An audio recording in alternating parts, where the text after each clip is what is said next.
La pluie martelait les vitres de la vieille Peugeot comme des coups de poignard, et je serrais le volant si fort que mes phalanges blanchirent, les yeux rivés sur l'autoroute déserte qui filait vers Paris. Soudain, un éclair zébra le ciel, illuminant le visage de Valentin dans le rétroviseur. Mon beau-père, assis à l'arrière avec ma mère, qui dormait paisiblement contre son épaule, ignorant tout du feu qui couvait en moi depuis des mois. « Alexis, ralentis, bon sang » murmura-t-il d'une voix rauque, ses yeux verts perçant les miens à travers le miroir, et dans cet instant suspendu, je sus que ce voyage de retour en France après l'accident allait tout changer, tout briser. Les phares trouaient l'obscurité comme des lames affûtées, et chaque kilomètre nous rapprochait de cette maison familiale à Montmartre, un labyrinthe de souvenirs enfouis sous la poussière des années. J'avais 25 ans, Alexis Moreau, le fils prodigue rentrant d'un exil volontaire à New York, où j'avais fui l'étouffement de ces murs imprégnés de l'odeur de pain frais et de regrets. Ma mère, Élise, avait appelé en larmes 2 mois plus tôt, ton père. Il est parti. Un accident de voiture sur la route de Bordeaux. Viens, mon chéri, on a besoin de toi. Mais ce n'était pas mon père biologique, il avait divorcé quand j'avais 12 ans, emportant avec lui les illusions d'une enfance stable. Non, c'était Valentin qu'elle pleurait, ce géant au cœur tendre qu'elle avait épousé 5 ans après, un artisan ébéniste aux mains calleuses et au sourire qui faisait fondre les cœurs des clientes dans son atelier du Marais. Valentin Lambert. Le nom seul me nouait l'estomac. Il avait 42 ans maintenant, avec ses rides d'expression qui creusaient ses tempes comme des rivières asséchées par le temps, et une barbe poivrée celle qui accentuait la ligne ferme de sa mâchoire. Quand il était entré dans nos vies, j'étais un adolescent maussade, aux prises avec mes premiers émois secrets, ses regards volés dans les vestiaires du lycée, ses nuits passées à imaginer des corps d'hommes sous les couvertures. Valentin n'était pas comme les autres. Il était solide, rassurant, avec une voix grave qui récitait des vers de Baudelaire autour du dîner, faisant rougir ma mère et, je l'avoue, éveillait en moi des troubles que je n'osais nommer. « Alexis, passe-moi le sel » disait-il, et ses doigts effleuraient les miens, un contact innocent qui me laissait pantelant, le cœur battant la chamade. À New York, j'avais tenté d'oublier. J'avais plongé dans la frénésie des bars de Chelsea, dans les bras anonymes de lovers éphémères, cherchant dans la sueur et les gémissements une échappatoire à ce fantôme français. Mais l'accident non, pas celui de mon père, mais celui qui avait failli emporter Valentin lors d'un chantier pluvieux avait tout ramené à la surface. Élise m'avait supplié, « Reste un peu, Alexis. Il est en fauteuil roulant pour l'instant, et moi. Je ne sais plus où j'en suis. » J'avais cédé, bien sûr. Comment résister à cette voix chevrotante, à l'idée de revoir Valentin, vulnérable, dépendant? La voiture s'engagea dans les ruelles étroites de Montmartre, les pavés luisants sous la averse incessante. La maison apparut enfin, une façade haussmannienne aux volets verts écaillés, avec la glycine qui grimpait encore le long des murs malgré l'hiver précoce. Valentin descendit en premier, aidé par les béquilles, son corps massif plié par la douleur mais toujours imposant. « Bienvenue à la maison, fiston » lança-t-il avec un clin d'œil, et ce mot fiston me transperça comme une lame. Élise nous embrassa tous les deux, les yeux rougis, avant de filer préparer un thé. Nous restâmes seuls dans le vestibule, l'air chargé d'humidité et de non-dit. « Tu as changé, Alexis » murmura-t-il en posant une main sur mon épaule, son souffle chaud contre mon oreille. « New York t'a rendu plus dur, plus beau. » Je déglutis, sentant la chaleur de sa paume irradier à travers ma chemise mouillée. « Et toi, tu as failli y passer » répliquai-je, la voix éraillée, pour masquer le tremblement. Il rit, un son grave et rauque qui résonna dans le silence. « La vie est un chantier risqué, gamin. Mais je suis encore là. » Cette nuit-là, allongé dans mon ancienne chambre aux posters jaunis de rockstars américaines, j'écoutais les craquements de la maison, imaginant Valentin dans la pièce d'à côté, son corps marqué par les cicatrices de l'accident. Le sommeil ne vint pas. À la place, un désir vorace, coupable, qui me consumait de l'intérieur. Les jours suivants s'écoulèrent dans une routine feinte de normalité. Élise s'activait en cuisine, fredonnant des airs de Piaf pour chasser les ombres, tandis que je prenais en charge les corvées pour Valentin, l'aider à se lever, masser ses jambes engourdies, ajuster les oreillers sur le canapé où il passait ses après-midi à lire des romans policiers usés. Ses yeux suivaient mes mouvements, intenses, comme s'il lisait en moi un livre ouvert. « Tu sais, Alexis » dit-il un soir, alors que je frictionnais ses mollets noueux, « ta mère et moi. On traverse une tempête. L'accident a tout remis en question. » Je hochai la tête, les doigts tremblants sur sa peau chaude. « Et toi ? New York, c'était pour fuir quoi, exactement ?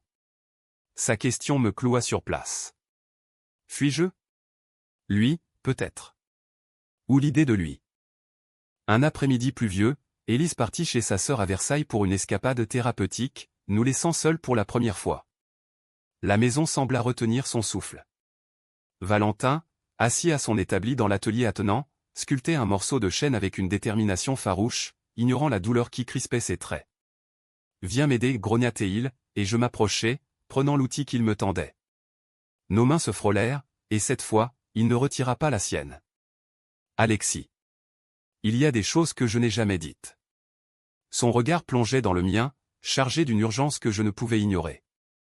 Le cœur cognant, je murmurai, dis-les, alors. Il hésita, puis, depuis que tu es parti, je n'ai pas arrêté de penser à toi. Pas comme un père, non. Comme un homme. Le monde bascula. Ses lèvres effleurèrent les miennes, un baiser hésitant, salé par la sueur de l'effort, et je m'abandonnai, les bras autour de son cou, sentant son corps se presser contre le mien avec une faim longtemps réprimée. Nous trébuchâmes jusqu'au canapé de l'atelier, les outils tombant au sol dans un fracas métallique. Ses mains, calleuses et expertes, explorèrent ma peau, défaisant les boutons avec une lenteur délibérée qui me fit gémir. Valentin. On ne peut pas, haltai-je, mais mes mots sonnaient faux, noyés dans le tourbillon de nos souffles mêlés. Il s'arrêta, le front contre le mien. Je sais. Mais je ne peux plus faire semblant. Cette nuit-là, sous le toit qui goûtait encore, nous nous découvrîmes dans l'ombre, corps entrelacés dans une danse interdite, où chaque caresse était une confession, chaque murmure une promesse volée au destin. Pourtant, la culpabilité rôdait comme un fantôme. Le lendemain, Élise revint, radieuse, ignorant le désordre subtil de l'atelier où une chemise froissée, un parfum musqué dans l'air. Valentin et moi échangeâmes des regards complices, mais lourds de secrets. Les jours devinrent une valse dangereuse, dîners familiaux où sa jambe frôlait la mienne sous la table, nuit solitaire où je fantasmais sur sa silhouette massive dans le couloir. J'essayais de rationaliser où c'était l'isolement, la vulnérabilité post-accident, un moment de folie passagère. Mais au fond, je savais, c'était plus profond, un amour naissant, tordu par les liens du sang et du mariage. Un soir, alors que la neige saupoudrait les toits de Montmartre, Valentin m'attira dans la cuisine après qu'Élise se fût endormie. « Alexis, écoute-moi, dit-il, sa voix brisée par l'émotion. Ce qui se passe entre nous. C'est réel. Mais ta mère. Elle mérite mieux que des mensonges. » Je hochai la tête, les larmes aux yeux. « Et nous? Qu'est-ce qu'on mérite ?» Il m'embrassa avec une tendresse infinie, ses lèvres douces contrastant avec la rudesse de ses mains. « Toi et moi, on mérite une chance. Loin d'ici. » L'idée d'une fuite, d'un nouveau départ à deux, m'enivra. Mais le destin, cruel artisan, avait d'autres plans. Les semaines s'étirèrent en un cocon fragile de passion clandestine. Chaque matin, je descendais les escaliers craquants pour trouver Valentin dans la cour pavée, réduisant ses jambes contre le mur de pierre, son souffle formant des nuages dans l'air froid de décembre. « Regarde-moi, ordonna-il, et je m'agenouillai près de lui, mes mains sur ses cuisses, massant les muscles endoloris jusqu'à ce que la douleur cède la place à un frisson partagé. Élise, absorbée par son nouveau travail de galeriste dans le quartier latin, ne remarquait rien ou feignait de ne rien voir. « Vous deux, vous vous entendez si bien maintenant » commentait-elle parfois avec un sourire las, et Valentin hochait la tête, ses yeux glissant vers moi avec une intensité qui me faisait rougir. Mais la ville de Paris, avec ses lumières éternelles et ses secrets murmurés dans les bistrots enfumés, conspirait contre nous. Un après-midi, alors que je flânais le long de la Seine pour noyer mes tourments dans l'odeur de marron grillé, je tombai sur un vieil ami de lycée, Julien, attablé à une terrasse du Pont-Neuf. « Alexis. De retour des States? Et avec ton beau-père, hein? J'ai entendu dire qu'il s'est cassé la gueule sur un échafaudage. » Dur. Son ton était léger, mais ses yeux pétillaient de curiosité malsaine. Nous parlâmes de tout et de rien, des amours ratés, des rêves brisés jusqu'à ce qu'il lâche, un verre de vin à la main. « Dis-moi, il est toujours aussi sexy, ton Valentin? Je me souviens de lui au mariage de ta mère. » Waouh. Je me figeai, le cœur serré. « C'est mon beau-père, Julien. Arrête tes conneries. » Il rit, mais son regard s'attarda, comme s'il devinait l'ombre sous mes mots. Cette rencontre me hanta. Le soir, Valentin et moi nous retrouvâmes dans la salle de bain, l'eau chaude cascadant sur nos corps nus comme une absolution. Ses lèvres tracèrent un chemin brûlant le long de mon cou, descendant jusqu'à ma poitrine, où il s'attarda, mordillant doucement la peau sensible.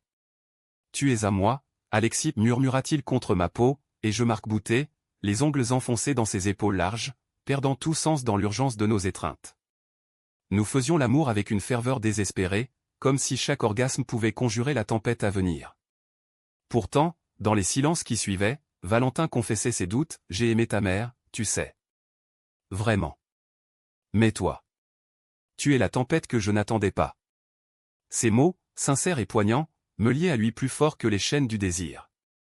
Noël approchait, et avec lui, la famille élargie, oncles, tantes, cousins bruyants qui envahiraient la maison pour des festins arrosés de champagne et de rires forcés. Élise, revigorée par l'approche des fêtes, décida d'organiser une grande veillée, ce sera l'occasion de nous ressouder, après tout ce malheur. Valentin et moi échangeâmes un regard alarmé. Comment feindre la normalité sous les yeux inquisiteurs de la parenté? La nuit précédant l'arrivée des invités, nous nous glissâmes dans le grenier poussiéreux, un refuge d'enfance où j'avais autrefois caché mes premiers magazines porno volés. Là, sur un matelas improvisé de couverture, Valentin me prit avec une douceur infinie, ses mouvements lents et délibérés, comme s'il gravait chaque instant dans ma mémoire. « Je t'aime » souffla-t-il pour la première fois, et je pleurais, les larmes se mêlant à nos sueurs, un mélange de joie et de terreur. Le jour de Noël, la maison déborda de vie, l'odeur de dinde rôtie, les chants de carolés dans la rue, les paquets colorés sous le sapin scintillant. Valentin, libéré de ses béquilles pour l'occasion, jouait l'hôte parfait, distribuant des cadeaux taillés de ses mains, un cadre en bois pour Élise, une boîte à secrets pour moi. Ses doigts s'attardèrent sur les miens en me la tendant, un geste fugace mais chargé.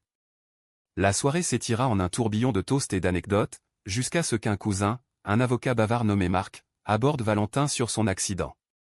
Et cette chute, hein? La police parle d'une dispute avec un ouvrier juste avant. Des rumeurs de jalousie sur le chantier. Valentin blêmit, mais se reprit vite, des ragots, Marc. Rien de plus. Pourtant, je vis l'ombre dans ses yeux, et plus tard, seul avec lui dans la cuisine, je pressai, qu'est-ce que c'est que cette histoire? Il soupira, allumant une cigarette malgré la toux persistante de l'hiver. Un collègue jaloux. Il a saboté l'échafaudage après une engueulade sur un délai. Mais il y a plus, il sait pour nous. Il m'a vu t'embrasser dans l'atelier un soir. Mon sang se glaça. Comment? Valentin écrasa sa cigarette, le visage durci. Les murs sont fins, Alexis. Et Paris est un village. La peur s'insinua, un serpent froid autour de mon cœur. Était-ce la fin? Ou le début d'une chute plus profonde? Cette nuit-là, alors que la famille ronflait, Valentin se glissa dans mon lit pour la première fois, son corps chaud contre le mien dans l'étroitesse de la chambre d'ado. Nous nous aimâmes en silence, retenant nos cris, mais le plaisir était teinté d'angoisse. Au matin, un appel anonyme brisa l'idylle, Élise décrocha, pâle, et me tendit le téléphone. « Pour toi, Alexis. » Une voix déformée. Les mots crachés à l'autre bout du film transpercèrent, « Dis à ton beau-père que son petit secret va éclater. À moins que tu ne disparaisses. » La menace plana comme un nuage noir. Valentin, apprenant la nouvelle, devint distant, ses caresses plus rares, ses regards hantés. « On doit en parler à Élise » insista-t-il un soir, assis sur le bord du lit, la tête entre les mains. C'est la seule façon. Je refusai, paniqué, et si elle nous haïssait? Si elle nous détruisait? Nos disputes s'envenimèrent, des murmures tendres virant à des accusations chuchotées. Pourtant, sous la colère, l'amour persistait, un feu couvant qui nous ramenait l'un à l'autre dans les moments volés, un baiser volé dans l'escalier, une main serrée sous la table du petit déjeuner. Janvier apporta le froid mordant et une lettre anonyme glissée sous la porte, des photos floues de nous dans l'atelier, nos corps enlacés, accompagnés d'une note, la vérité libère. Ou détruit. Élise la trouva en premier. Son cri résonna dans la maison comme un glas. Alexis. Valentin. Qu'est-ce que c'est que ça? Nous nous précipitâmes, le cœur au bord des lèvres. Elle tenait les clichés, les yeux écarquillés de stupeur et de douleur. Depuis quand? Comment avez-vous pu? Valentin s'avança, la voix brisée, Élise, je t'aime toujours. Mais Alexis. C'est plus fort que moi. Elle se tourna vers moi, des larmes coulant sur ses joues, et toi, mon fils? Mon propre fils? Je baissai les yeux, honteux, mais une vague de vérité me submergea, je l'aime, maman. Depuis toujours. Le silence qui suivit fut assourdissant, un vide où nos âmes saignaient. Élise s'effondra sur une chaise, secouée de sanglots. Sortez. Tous les deux. Je ne peux pas. Valentin tenta de la réconforter, mais elle le repoussa, un geste définitif. Tu as trahi notre lit, notre famille. Nous partîmes cette nuit-là, sac à dos sur l'épaule, dans la neige qui étouffait les rues de Montmartre. Valentin me serra contre lui sous le porche, où va-t-on? Je souris à travers mes larmes, n'importe où, tant que c'est ensemble. Mais au fond, je sentais la fissure où la trahison n'était pas seulement envers elle, mais envers nous-mêmes. Les jours suivants furent un exil forcé dans les méandres de Paris, une ville qui nous accueillait comme des amants maudits. Nous squattâmes d'abord un hôtel miteux près de Bastille, une chambre aux murs jaunis par la nicotine où l'odeur de moisi se mêlait à celle de nos corps enfiévrés. Valentin, libéré de son rôle de mari et de père, se métamorphosa, ses gestes devinrent plus assurés, ses rires plus francs, comme si la vérité l'avait enfin délesté d'un fardeau invisible. « Regarde-nous, Alexis, dit-il un matin, nu devant la fenêtre embuée, la lumière grise filtrant sur ses cicatrices. Libre, enfin. Je le rejoignis, mes lèvres sur son dos, traçant les lignes de ses muscles tendus par des années de labeur. Nous faisions l'amour avec une urgence nouvelle, explorant chaque recoin de nos désirs, sans plus de retenue, ses mains m'ouvrant comme un livre ancien, ma bouche le vénérant avec une dévotion presque religieuse. Mais la liberté avait un prix.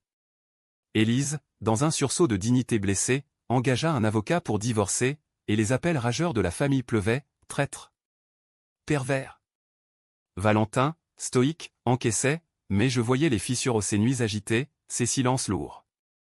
J'ai tout perdu pour toi, murmura-t-il un soir, après un énième coup de fil de sa sœur. Non, tu m'as gagné, répliquai-je, mais mes mots sonnaient creux. Pour survivre, je repris un job de barman dans un cabaret gai du Marais, slalomant entre les regards lubriques et les verres de absinthe, tandis que Valentin cherchait du travail comme consultant en ébénisterie, ses mains trop abîmées pour le marteau. La précarité nous rongeait, un lent poison qui transformait nos étreintes en refuge précaires. C'est alors que l'ombre du chantage ressurgit. Une semaine après notre fuite, un SMS anonyme, je sais où vous êtes. Rendez-vous au Pont des Arts, minuit. Où les photos partent à la presse People. Mon estomac se noie. Valentin, apprenant la nouvelle, serra les poings, c'est ce collègue, j'en suis sûr. Pierre, le sabot. Il a toujours eu un faible pour les ragots. Nous nous rendîmes au rendez-vous, le vent glacial fouettant la Seine, les cadenas d'amour accrochés au pont comme des chaînes moqueuses. Une silhouette émergea de l'ombre au pas Pierre, mais Julien, mon ami de lycée, un sourire tordu aux lèvres. Surprise, les amants ricanaient-ils, brandissant son téléphone. J'ai suivi tes traces, Alexis. Et j'ai vu tout. La trahison me frappa comme un coup de poignard. Julien, avec qui j'avais partagé des bières et des confidences au lycée, avait fouiné, photographié, pour le plaisir sadique d'un scoop.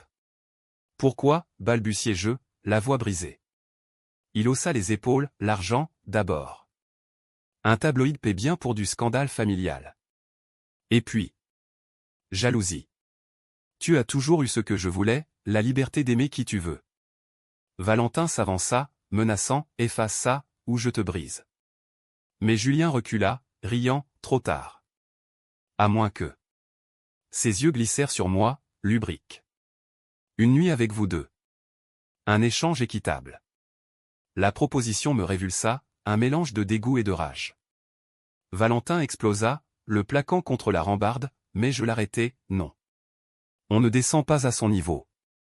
Nous le laissâmes partir, mais le mal était fait. Les photos fuitèrent le lendemain, éclaboussant la presse à sensation, inceste au cœur de Montmartre, le beau-père et le beau-fils dans un scandale torride. Élise, interviewée à contre-cœur, lâcha des larmes à la télé, c'est une trahison impardonnable. J'ai perdu ma famille. Les regards dans la rue devinrent hostiles, les murmures assassins.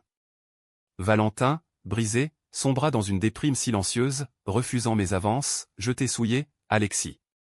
Tout ça pour un amour maudit. Je le secouai, désespéré, c'est notre amour. Le seul vrai que j'ai connu. Mais les mots ne suffisaient plus, la distance s'installa, un gouffre creusé par la honte et le regret. Pourtant, dans les abysses de cette crise, notre lien se forgea plus fort. Un soir de février, après une énième dispute où il m'accusa de naïveté où tu es trop jeune pour comprendre les conséquences. Je le traînai au Louvre, sous la verrière de la cour carrée, où les statues antiques semblaient nous juger de leurs yeux de marbre. Regarde ça, dis-je, pointant la Vénus de Milo. L'amour, c'est ça, incomplet, mais éternel. Il rit pour la première fois depuis des jours, un son rauque et libérateur, et m'embrassa là, au milieu des touristes indifférents, un baiser salé par les larmes. De retour à l'hôtel, nous nous réconciliâmes dans une étreinte féroce, nos corps se heurtant avec une violence cathartique, chaque poussée un pardon, chaque gémissement une allégeance. Je ne te lâcherai pas, jura-t-il, enfoui en moi, et je crus, pour un instant, que nous étions invincibles. Mais le destin, ce farceur cruel, frappa à nouveau. Valentin reçut une lettre de Pierre, son ancien collègue, non pas une menace, mais une confession. J'ai saboté l'échafaudage par jalousie, oui. Parce que je t'aimais, Valentin, en secret. Et maintenant, avec ce scandale, je vois clair, c'était toxique. Suivait un chèque ou une indemnité pour l'accident, anonyme mais substantiel. Cet argent nous sauva, nous louâmes un petit appartement à Belleville, un quartier bohème aux graffitis colorés et aux odeurs d'épices, loin des regards parisiens. Là, nous recommençâmes, Valentin reprit le bois, sculptant des meubles aux lignes fluides inspirées de nos nuits, je peignis, transformant mes tourments en toiles abstraites de bleu et de rouge passionné. Pourtant, la cicatrice d'Élise saignait encore. Un après-midi, elle apparut à notre porte, amaigrie, les yeux cernés. « Je ne pardonne pas, dit-elle d'emblée, mais je refuse de vous haïr. » Nous parlâmes des heures, des larmes et des rires mêlés, reconstruisant un pont fragile sur les ruines. « Tu es mon fils, Alexis. Et lui. Il a été mon amour. Maintenant, trouvez le vôtre. » Son départ fut un adieu doux amer, mais libérateur. Valentin et moi, enlacés sur le balcon surplombant les toits de Paris, sentîmes pour la première fois l'espoir poindre un amour non plus caché, mais assumé, prêt à défier le monde. Le printemps éclata sur Belleville comme une symphonie rebelle, cerisiers en fleurs le long des escaliers escarpés, marchés aux cris multicolores où les vendeurs turcs et maghrébins se disputaient les étals de fruits juteux. Notre appartement, un 2 pièces au plafond haut et au parquet qui grinçait sous les pas, devint un sanctuaire. Valentin y installa son établi dans le salon, le bois sentant la résine fraîche se mêlant à l'odeur de café que je moulais chaque matin. « Bois ça, disais-je, lui tendant une tasse fumante, et il levait les yeux de son ouvrage, un sourire paresseux aux lèvres, avec toi dedans. » Nos matins étaient ainsi au taquin, intimes, un prélude à des journées où le désir mijotait comme un feu couvant. Mais le scandale n'avait pas disparu, il mutait, se transformant en rumeur persistante qui nous suivait comme une ombre. Au marché, des regards en coin, dans les cafés, des chuchotements. Valentin, d'abord stoïque, craqua un soir après une commande annulée où ils disent que je suis un pervers, maintenant. Plus personne ne veut de mes meubles. Je le pris dans mes bras, sentant son corps massif trembler contre le mien. Alors on change de ville. Ou de pays. New York m'attend, avec ses gratte-ciel indifférents. Il secoua la tête, les lèvres contre mon front, non. Paris est nous. Et toi? Tu es ma maison. Cette nuit-là, nous nous aimâmes avec une tendresse nouvelle, lente et exploratoire, ses doigts traçant des cartes invisibles sur ma peau, ma langue redécouvrant les creux de son corps comme un pèlerinage. Dans l'orgasme partagé, il murmura, pour toujours, Alexis. L'été apporta une accalmie trompeuse. Élise, dans un geste inattendu de réconciliation partielle, nous invita à une exposition de ces artistes au Centre Pompidou pas en tant que couple, mais en tant que survivants. Nous y allâmes, Valentin en chemise blanche impeccable, moi en jean slim qui soulignait mes courbes athlétiques.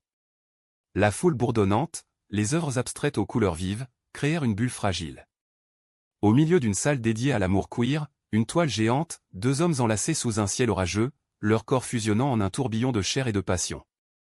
Valentin serra ma main, c'est nous. Élise, croisant nos regards, hocha la tête imperceptiblement à un pardon muet. Pourtant, le passé ressurgit sous la forme de Julien.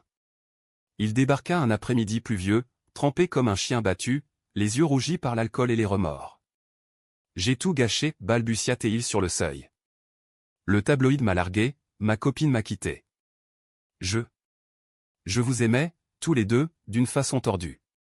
Valentin, prêt à le jeter dehors, s'arrêta net à mon signe. Nous l'invitâmes à entrer, non par pitié, mais par une curiosité masochiste. Assis autour de la table bancale, il déballa son âme, l'enfance volée par un père homophobe, les amours refoulés, la jalousie qui l'avait poussé à trahir. Pardonnez-moi, implora-t-il, et Valentin, après un long silence, posa une main sur son épaule, le pardon n'efface pas la douleur. Mais c'est un début. Julien partit, allégé, mais nous restâmes hantés, la trahison avait ouvert une brèche, semant le doute, pouvions-nous vraiment nous faire confiance?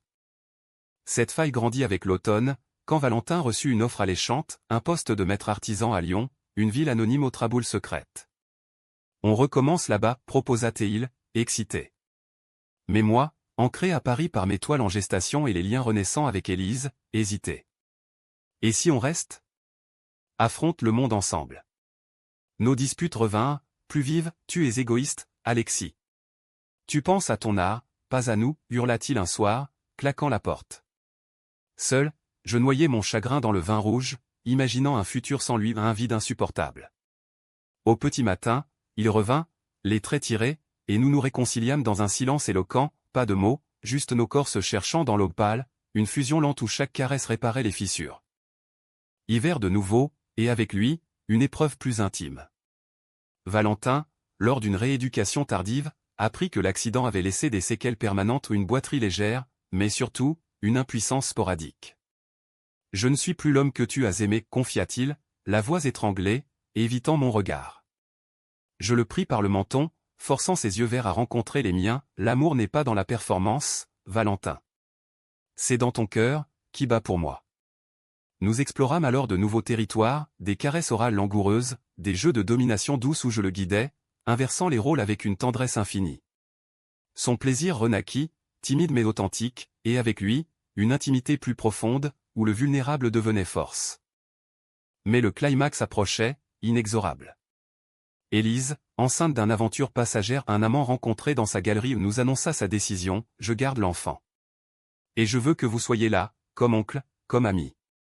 La nouvelle nous secoua, une vie nouvelle, innocente, au milieu de nos ruines. Valentin, touché au vif, pleura pour la première fois devant moi, j'ai tout raté avec toi comme beau-fils. Comment réparer? Je l'étreignis, en aimant, simplement. Cette vulnérabilité nous unit plus que jamais, transformant notre amour en quelque chose de sacré, presque spirituel. Pourtant, la trahison finale guettait. Pierre, le collègue, contacta Valentin, j'ai menti pour l'indemnité. C'était mon chèque d'assurance, pour me racheter. Mais maintenant, je veux plus, toi, de retour dans mon lit. La jalousie toxique de Pierre, révélée dans un appel larmoyant, brisa Valentin. Il me hante depuis des années, avoua-t-il. C'est pour ça que j'ai épousé Élise pour fuir. La confession me frappa comme un ouragan, étais-je un remplaçant, un écho d'un amour refoulé? Tu m'aimes vraiment, demandai-je, la voix chevrotante. Il tomba à genoux, plus que tout. Pierre était poison, toi, tu es ma guérison. L'hiver s'acharnait, enveloppant Paris d'un manteau de givre qui craquait sous les pas des passants pressés. Notre appartement à Belleville, autrefois un havre, devint une arène où les fantômes du passé se livraient bataille. Valentin, hanté par la confession de Pierre, sombra dans une spirale de doute, des nuits blanches à fumer sur le balcon, les yeux perdus dans les lumières clignotantes de la tour Eiffel au loin. Je ne mérite pas ton amour, Alexis, murmura-t-il, quand je le rejoignais, enveloppé dans une couverture usée. J'ai tout sali. Je le serrai contre moi, sentant les battements irréguliers de son cœur contre ma poitrine, l'amour n'est pas une récompense, Valentin. C'est un choix, jour après jour. Mais ces mots, sincères, ne parvenaient pas à chasser l'ombre qui s'était insinuée entre nous. Élise, de son côté, avançait dans sa grossesse avec une grâce résiliente, ses visites mensuelles devenant des rituels de reconstruction. Elle apportait des gâteaux de la boulangerie du coin, des histoires d'artistes excentriques, et parfois, un regard complice vers Valentin, tu as l'air fatigué. Prends soin de lui, Alexis. Ces moments, fragiles comme du cristal, nous rappelaient que la famille n'était pas brisée, mais réinventée un nouveau-né à venir, un pont vers l'avenir. Pourtant, la menace de Pierre planait, des messages sporadiques, des appels nocturnes où sa voix éraillée suppliait ou menaçait. Reviens, ou je raconte tout à la police sur l'accident. C'était pas un sabotage, c'était toi, négligent. La vérité éclata comme un orage un soir de mars, alors que la pluie fouettait les vitres. Valentin, après un énième appel, s'effondra en sanglots, c'est vrai. L'accident. J'étais distrait, pensant à toi, à ce baiser volé des mois avant. J'ai glissé, et l'échafaudage a cédé. Pierre a couvert pour moi, par amour tordu. La révélation me transperça non par la faute, mais par le poids des mensonges accumulés. Tu m'as caché ça? Après tout, hurlai-je, la rage me submergeant. Il s'agenouilla, les mains tendues, pour te protéger. Pour nous protéger. Mais la confiance, ce fil ténu, se rompit.